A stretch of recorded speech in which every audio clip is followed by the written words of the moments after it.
Hospitality की job तो ऐसी है कि ना अपने लिए भी टाइम नहीं निकाल पाता, ना कोई फेस्टिवल्स ना कुछ, सिर्फ only job job job. Number one is that. Number two, अगर किसी बड़ी जगह पे आपने जॉब करी तो बड़ी जगह पर एक लेवल की रिस्पेक्ट आपको मिलती है, एक लेवल का कंफर्ट जोन क्रिएट होता है, और वहां से निकलना नेक्स्ट टू इम्पॉसिबल होता है। आपके ना तो घर वाले आपको वो जॉब छोड़ने देंगे।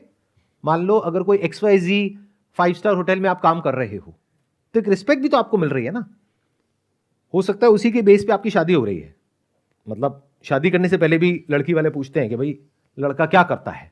लड़का इस 5 स्टार होटल में काम करता है, वो एक सीनियर शेफ है। कहां पर? यहां पर। तो उसके बेस पे आपकी शादी हुई है, तो उसके साथ में बहुत कुछ जुड़ जाएगा, आपका पूरा फ्यूचर जुड़ जाएगा, आपकी आइडेंटिटी जुड़ जाएगी। तो एक बार आपने इस रास्ते को पकड़ लिया, then there is no looking back. वहां से निकलना पूरी लाइफ के लिए इज नेक्स्ट टू इम्पॉसिबल। फिर आपका दिमाग ये चलेगा मैं यहां से निकल के कैसे अगली जॉब में जाऊं। यहां पे मेरे को 15-20 हजार मिल रहा है, अब मेरे को 22 हजार मिल जाए, 25 हजार मिल जाए, 30 हजार मिल जाए। ये एक अलग रास्ता है, इसका बिजनेस से कोई कनेक्शन नहीं है। मैं जज नहीं कर रहा हूं कि ये रास्ता सही है गलत है, वो डिसीजन आपका है कि आपको कौन सा रास्ता पकड़ना है। मैं बस दोनों ऑप्शंस उठा करके आपके सामने रख रहा हूं कि देखो अगर इस रास्ते को एक बार आपने पकड़ा तो then there is no looking back, क्योंकि आपका दिमाग ही वैसे चलने लग जाएगा, छोटा मोटा कुछ आपको समझ ही नहीं आएगा। ये बहुत बड़ी प्रॉब्लम होती है। एक इंसान करना चाहता है बिजनेस, जा करके किसी बड़े बिजनेस में या किसी बड़े ऑर्गेनाइजेशन में काम कर लेता है, फिर उसका दिमाग हो जाता है खराब कि मैं ये काम करूंगा, वहां पर तो मैं ये काम कर रहा था, अब मैं करूंगा तो इसी लेवल का काम करूंगा, और उस लेवल का काम करने के लिए जो पैसा चाहिए वो है नहीं, तो खेल ही खत्म।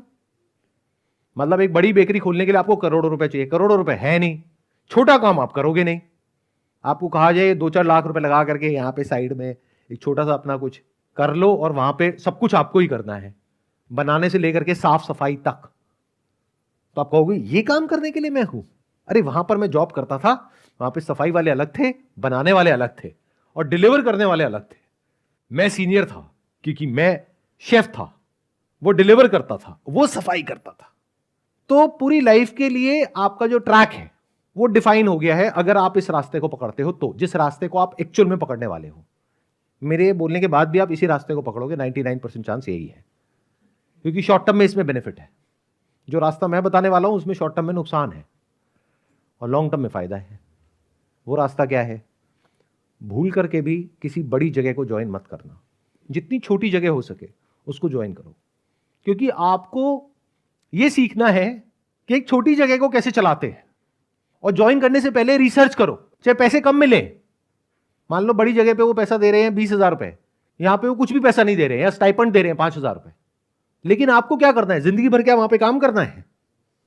तो फर्क क्या पड़ता है 5,000 मिल रहा है 15,000 मिल रहा है? आपकी विजन पहले ही क्लियर है कि 6 महीने में मुझे सीख करके बाहर निकलना है। बहुत होता है 6 महीने।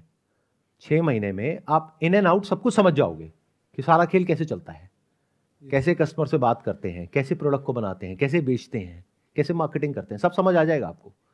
तो ज्वाइन करने से पहले पहले आप ये देखो कि कौन सा ऐसा बिजनेस है जो बहुत छोटे लेवल पे ऑपरेट कर रहा है, यानी 2-4-5 लाख की इन्वेस्टमेंट पे चल रहा है, लेकिन बहुत अच्छा पैसा कमा रहा है। आ रही है कुछ बेकरी शॉप्स माइंड में आ रही है? जी सर। कि ऐसी बेकरी शॉप्स जो बहुत छोटे लेवल पे काम कर रही है लेकिन बहुत अच्छा पैसा कमा रही है, इन द सेंस वहां पे बहुत कस्टमर आता है सुबह से रात तक। मतलब देख करके आपको पता लग जाएगा कि इन्वेस्टमेंट कुछ नहीं कर रखी इन लोगों ने, लेकिन इनका काम बहुत चलता है। ऐसे ही तो आपको बनना है ना। जी सर। तो पहले आपने चूज किया कि मुझे कहां काम करना है, फिर किसी तरीके से कोई कनेक्शन निकाला, वहां पर काम करने के लिए रिलेशन बनाया। मान लो वहां पर गए और जाकर के बोला कि मेरा बर्थडे है आज, मेरे को आपकी केक चाहिए, और तारीफ करी कि क्या बढ़िया केक है, मैंने भी कोर्स किया हुआ है लेकिन आपकी तो बात ही कुछ और है। इतना बात करके निकल गए। फिर अगले दिन अपना रिज्यूम लेकर के चले गए कि मैंने ये किया है, मुझे और जगह से ऑफर मिल रहे हैं, लेकिन मेरे को आपके अंडर ही काम करना है, आप मेरे गुरु हो, मैं आपसे सीखना चाहता हूं। तो अब आप एग्जैक्टली उसी रास्ते पर चल रहे हो जिस रास्ते पर आपको जिंदगी भर चलना है। नहीं तो होता क्या है, हम करना कुछ और चाहते हैं 5-10 साल बाद, लेकिन अभी कुछ और ही कर रहे होते हैं, उसका उससे कोई कनेक्शन ही नहीं होता है, बल्कि वो एक तरह का डिस्ट्रैक्शन होता है, लेकिन शॉर्ट टर्म में उसमें बेनिफिट होता है। तो जो मैं बता रहा हूं उसमें शॉर्ट टर्म में नुकसान होगा, क्योंकि हो सकता है वो इंसान कहे कि मैं आपको पैसे नहीं दूंगा। आप कहोगे कोई बात नहीं, मैं फ्री में आपके यहां पे काम करने को तैयार हूं, बस मुझे आप सिखा दो कि कैसे करते हैं। आप कहोगे 10 घंटे काम करना है, मैं तैयार हूं। 12 घंटे करना है, मैं तैयार हूं। मन लगा करके काम करो। 2-3 महीने में, 4 महीने में सीख लो। फिर उसके बाद में आपको 2-4 लाख रुपए चाहिएंगे काम को शुरू करने के लिए। जब आपको पूरा कॉन्फिडेंस आ जाए कि अब ये काम मैं अपने बेस पे कर सकता हूं, अब आपको कोई इंसान चाहिए जो कि उसमें पैसा लगाए और आपके साथ पार्टनरशिप करे।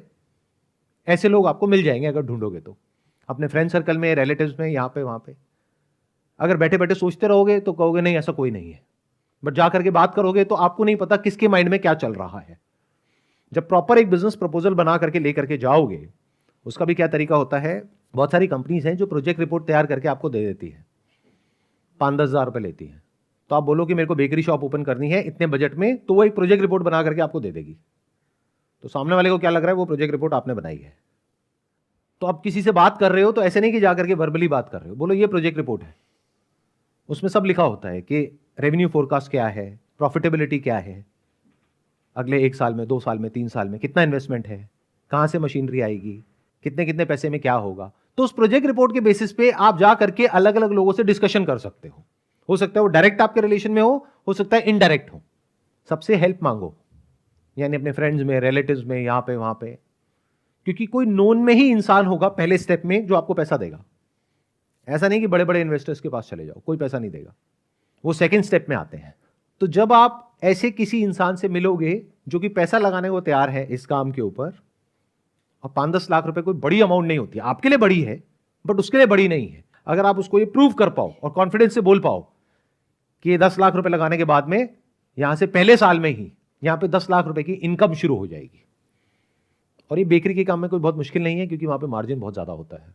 अगर इस तरीके से आप आगे बढ़ पाओ, यानी एग्जैक्टली प्लान कर लो कि अभी मुझे अगले 3 महीने तक क्या करना है, 6 महीने तक क्या करना है, उसके बाद क्या करना है, उसके बाद क्या करना है, और फिर अगर आप स्टेप बाय स्टेप आगे बढ़ते चले जाओ, तो अगेन इस इंडस्ट्री में भी आप कितना आगे जा सकते हो उसकी कोई लिमिट नहीं है, बट टाइम लगेगा। ये लॉन्ग टर्म प्लान है। अगर 5-10 साल आगे तक देख सकते हो तो ये रास्ता बहुत अच्छा है, बट अगर सोच आपकी 2-4 महीने से आगे नहीं जाती है तो जॉब वाला ऑप्शन बेटर है। तो बिजनेस का चक्कर छोड़ दो। बिजनेस में कुछ बड़ा करने के लिए 5-10 साल लगते हैं, विजन दूर की चाहिए होती है। कुछ क्लैरिटी आई आपको मेरी इन बातों को सुन करके? जी सर। क्या आप बताइए। कि शॉर्ट टर्म विजन को छोड़ो और लॉन्ग टर्म के बारे में सोचो। अगर ऐसी आपकी पर्सनालिटी है तो, मेरे कहने से नहीं, चाहे मैं कहूं चाहे कोई भी कुछ भी कहे, दैट इज नॉट इंपॉर्टेंट। आप देखो आपको अपनी लाइफ कैसी चाहिए, उसके लिए कितनी भी मेहनत करनी पड़े मैं तैयार हूं, कितने भी सेक्रीफाइसेस देने पड़े मैं तैयार हूं, कितने भी लोगों से ना सुनना पड़े मैं तैयार हूं। क्योंकि एकदम से कोई उठा करके आपको 5-10 लाख रुपए नहीं दे देगा। 100 में से 99 लोग ना करेंगे, आपका मजाक उड़ाएंगे, कहेंगे बकवास है आइडिया, इसमें कुछ नहीं पड़ा है। और शायद कोई एक होगा जो आपको पैसे देगा। बट मजे की बात क्या है, ये जो मैं आपको प्लान बता रहा हूं ये हवा में नहीं है, इसके पीछे भी एक बैकअप प्लान है। क्योंकि अगर आपने मानो 50-100 लोगों से ट्राई किया और आपको पैसा नहीं भी मिला, तब भी आपके पास में क्वालिफिकेशन है, आपने होटल मैनेजमेंट किया हुआ है, आपने बेकरी में काम किया हुआ है, तो किसी ना किसी जगह पर आपको जॉब तो तब भी मिल जाएगी। तो गया क्या, इतनी बड़ी लाइफ है, उसमें यह समझ लो 6 महीने एक एक्सपेरिमेंट के लिए आपने दे दिए। अगर ये एक्सपेरिमेंट सक्सेसफुल हो गया तो बहुत ही बढ़िया है, नहीं तो जो आपका प्लान था या प्लान है उस पर टिके रहो, यानी कि किसी अच्छी जगह पर जॉब मिल जाएगी, उसके बाद में जॉब करते रहो।